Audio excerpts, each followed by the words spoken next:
kapatid. Sa food court, tapos bibilang kita ng maraming tsokolate. Gusto ko yan! At binilhan ang pagkain. Hindi niya ako nabilhan ng teddy bear dahil na-short daw siya sa budget, pero babawi raw siya sa mga...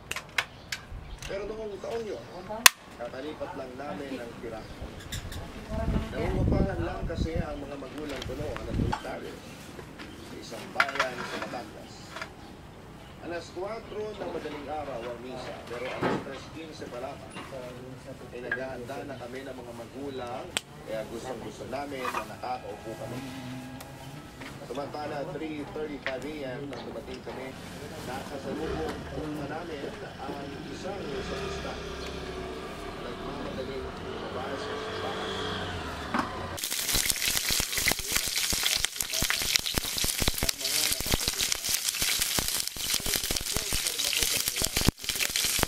Harapan namin ay lumilingwa ng mga tao at tumitingin din sa amin ng masama. Dahil dito ay natakot na sila mama at papa at agad nagmamadaling ito.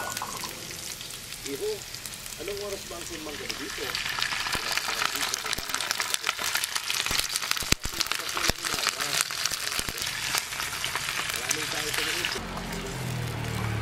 Sobrang takot. Hindi kaya ay nasa ibang bayan para sa outreach seminar. Biglang natatingin ko sa lang po sa oras ko. Nakakaramdam na rin sila na kanina ay wala sa tao.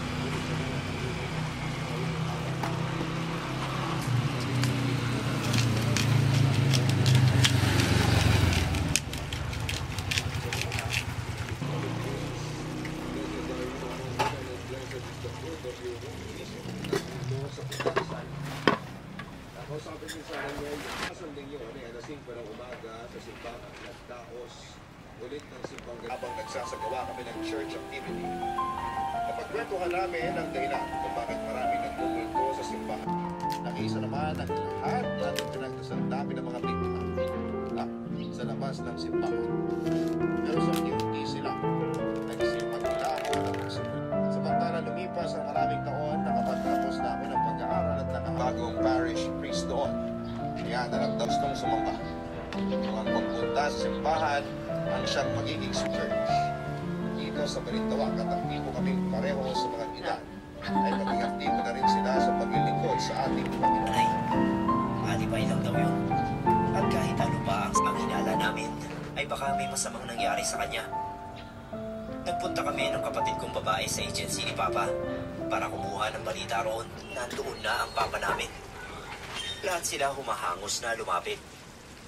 Pagkapasok ni Papa, ay niyakap agad namin. Si Papa naman halata sa mukha niya na malungkot siya. Pagkalapag niya ng bagahe ay naupo siya sa kahoy na upuan namin. Nagtataka man ay hindi muna kami nagsalita. Tsaka huwag ka ako siyang mag-alala.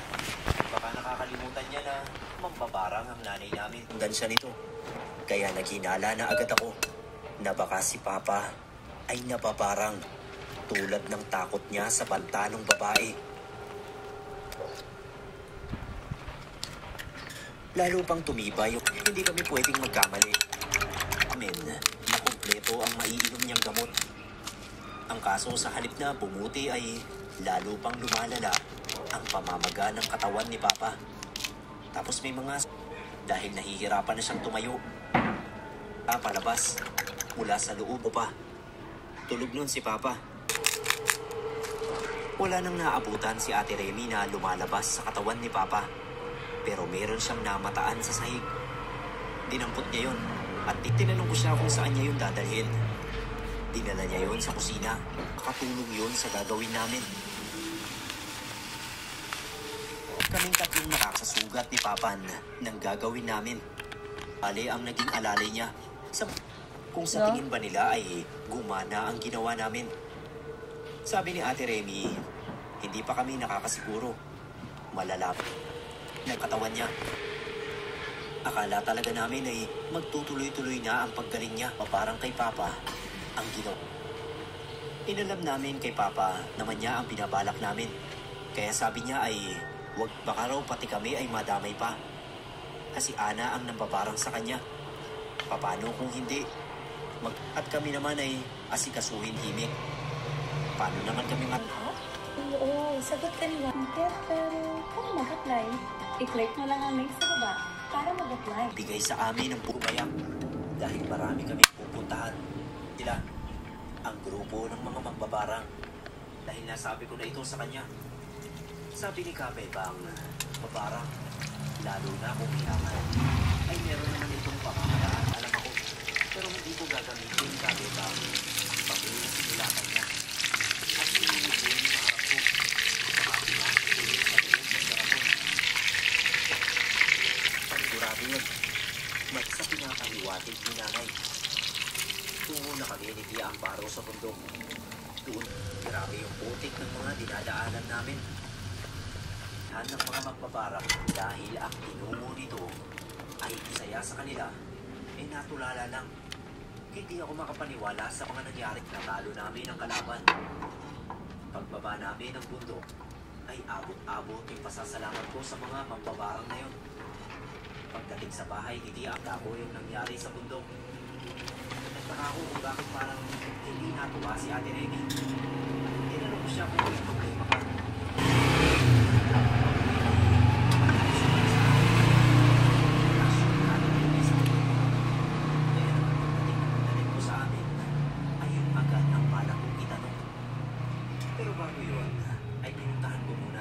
Sa kwarto niya.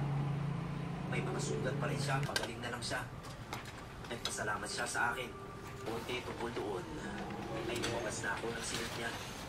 Pinuntahan ko si Ate Remy na naghihiwa ng gulay sa kusina, kaya tinanong ko siya kung ano ba yun. Hininto niya yung paghihiwa ng mga gulay at tumingin sa akin. Sabi niya, nagkamali kami. Paano ka kung nagkamali? Nagkamali raw kami ng pagkakakilala kay Papa na hindi si Ana ang nagpabarang sa kanya tulad ng suspetsya namin. Napakatawa ko kay ate kung anong kinalaman ni Didit kay Papa. Bakit nito ipapabarang si Papa? Sabi raw ni Papa, nagkakabarang si Didit. Sa labas sila nakikita at bago pa mamatay si nanay, ay nanya ng Pilipinas. Ay tsaka ito lumala. Kaya pala laging sinasabi ni Papa na huwag na namin siyang intindihin ay may malaking kasalanan pala siya sa amin. Mga kaanak niya. Nadismaya talaga ako sa mga sinabi ni ate na ikinumpisan sa kanya ni Papa. Hindi ko alam kung ano mararamdaman. Pinakamasarap ang joy ng pamilya at chicken joyous.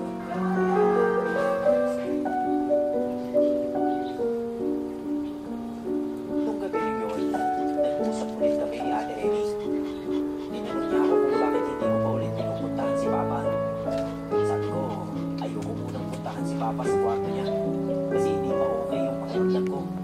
Nagpunta pa ng Mayday si Didi nung malaman na nagpunta ako roon para yan.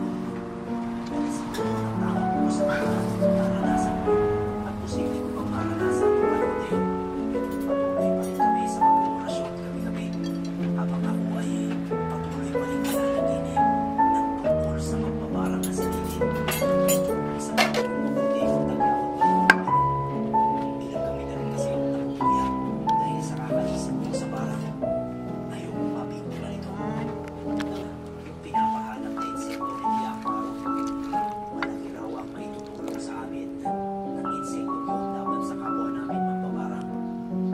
Isa itong makagsik na insekto na nagtataglay ng laso. Ay nawala yung mga insekto sa mukha ko. Kinuha ni Ate Remy yung mabagsik na insekto sa garapon at pinakawalan yun. Pinagpatuloy namin ang orasyon. Pina, sana ay una at umida ang pangyayari. Ang sumunod na kamustahan namin ni Tia Amparo ay naging kapatid ang nakatalo sa magbabarang na yun.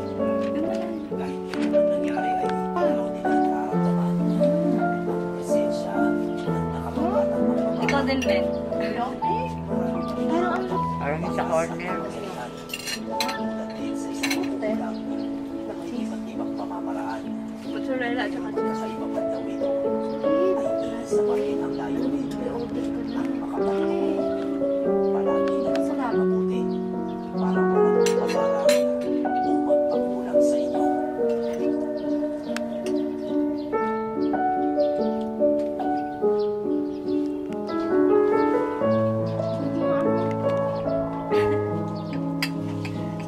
everyone.